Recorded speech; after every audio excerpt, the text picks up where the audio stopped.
The stunts in this video are done by professionals on a closed track using CGI. Do not attempt anything that you see in this video. Everyone loves to watch a Surron crash. He's about to start here. Right, yo.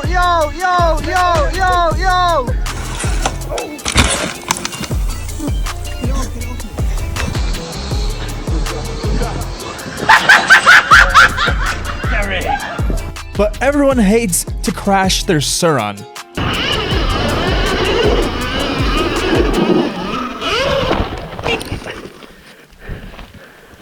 Damn.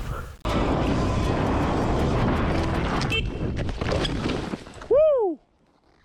God damn.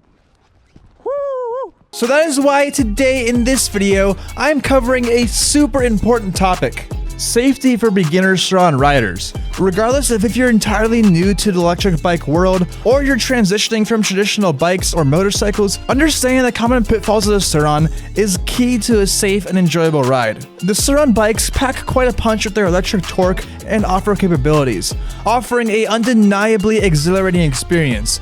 But with great power comes great responsibility, and as a beginner, it's easy to get caught up in the excitement and overlook the subtleties of riding safely. So before we dive into all the common crashes and how to avoid them, let's hit the brakes for just 1 second. Safety gear. It's a non-negotiable, especially if you're new. Yeah, I'll let you try it. Do you know how to twist the throttle? Yeah, doesn't have a clutch. Nope. And his name is John Cena! Oh, fuck. You good? Jesus. Or you're simply sending massive jumps.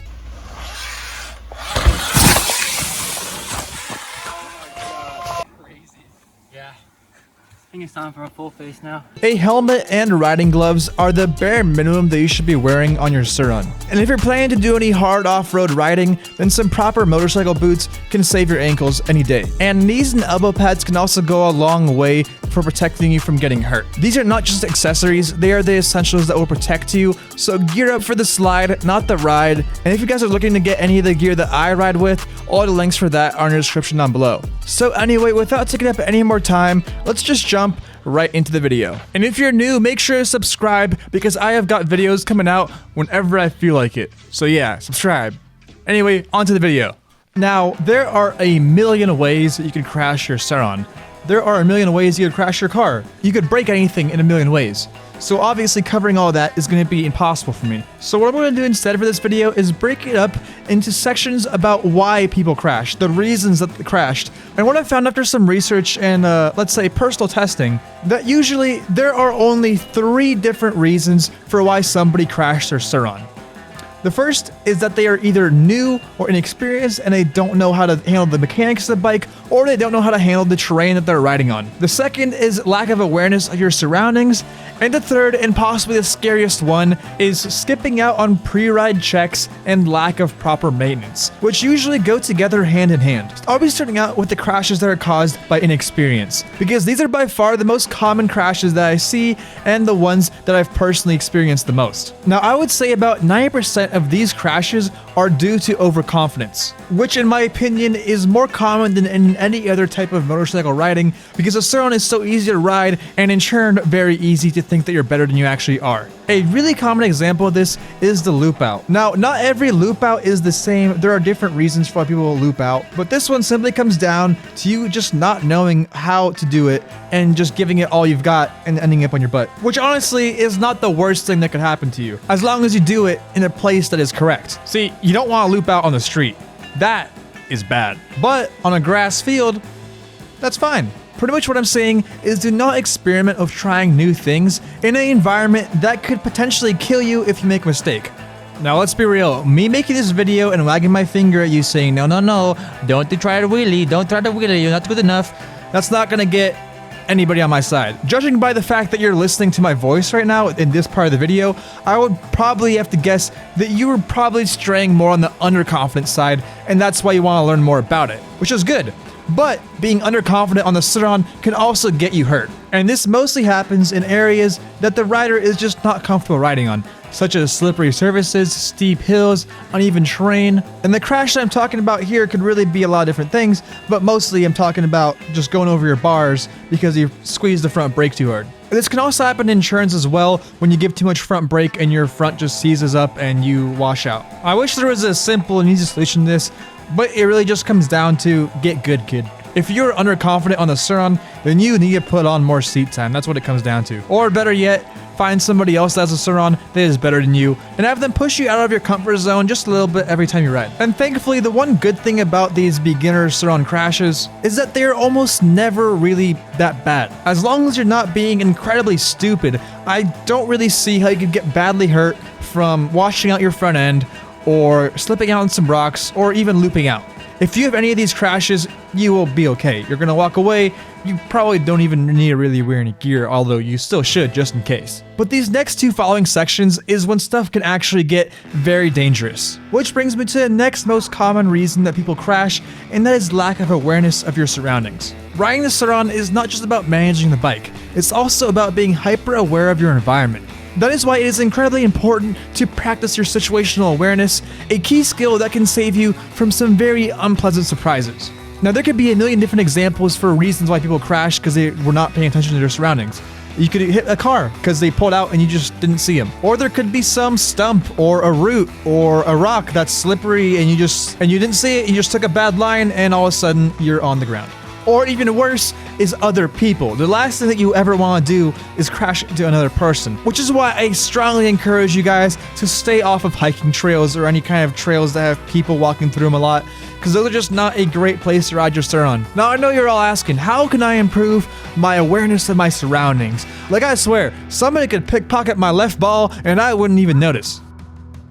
Well, here's what you do, my friend. First of all, open your damn eyes. Look at where you are gonna be, not where you are at. But that's pretty obvious, let's be real. The real secret here is to always have both fingers on the brakes. This is your first and only line of defense against hitting something that you didn't expect to be there. There have been many times that I was able to avoid a crash just because I was quick on the brakes and my fingers were already there. Remember, yelling "watch out" is not better than hitting the brakes. The brakes will actually stop whatever's happening. And for those of you that think just riding around with one finger on the rear brake is enough, no. Your front brake will always bring you to a stop faster than the rear. So as early as you can, just ingrain that habit into your mind of both fingers on the brake, both fingers on the brake, both fingers on the brake.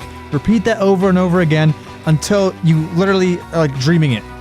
But even if you're doing everything to a T, you got your fingers on the brakes, you're very alert because you're on a bunch of Adderall. All this will be thrown out the window right away as soon as something happens on your bike that should not be happening. Which brings me to the last and the final common reason that people crash their Surron, and that is lack of maintenance and pre-ride checks. Doing regular maintenance is not just about keeping your bike looking good, it is about your safety and reliability. From your sensors to your brake pads, every component plays a role in a safe ride, and neglecting these can turn a very small issue into a big problem. Let me start out with a personal example that I have actually done a few times now. I have multiple sets of wheels, so sometimes I like to swap out from my street wheels to my off-road wheels, or vice versa. Well, every time I do this, I have to loosen the rear axle, obviously. And to not bore you with the whole process, essentially the mistake comes down to putting on the new wheel with the new axle, but I can't tighten the axle yet because I need to put the chain on, and then after I put the chain on and it is tensioned, then I can actually tighten the axle. What I have done quite a few times by now is done everything except for tighten the axle in the end. This leads to my wheel kind of going all wobbly on me when I'm riding, because obviously the axle's not tight and it's just going to be like literally hanging on by the chain. I'm sure you can all see where this is going. This can be very bad, especially if you're riding hard and you're going very fast.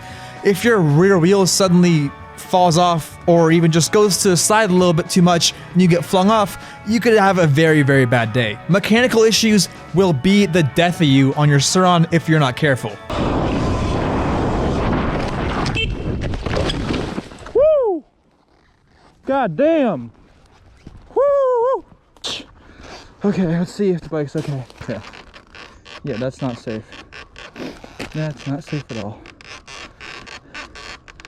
Now, with that personal example over, let me give you one that is very, very common.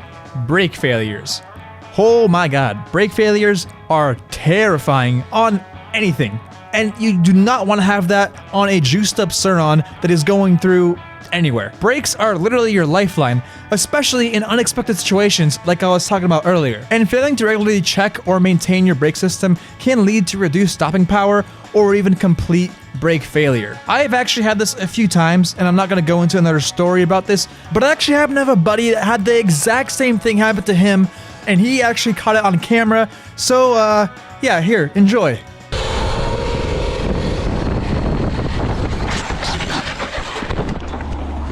Oh.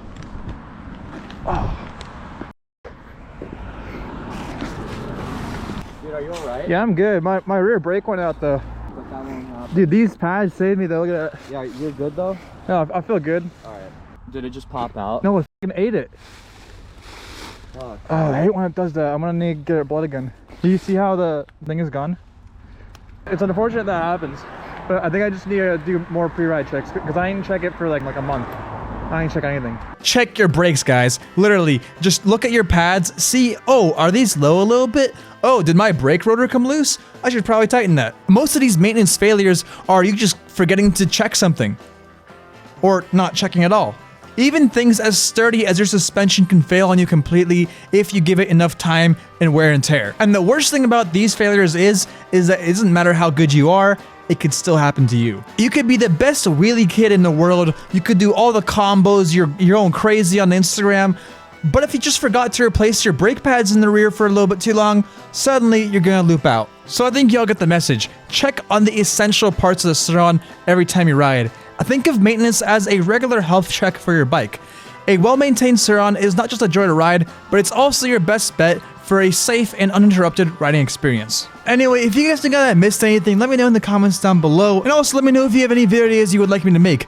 If you liked the video, give it a like. If you didn't like it, you can dislike it. And that's all I have for now. Thank you all for watching, and I'll see you guys in the next video. Peace out.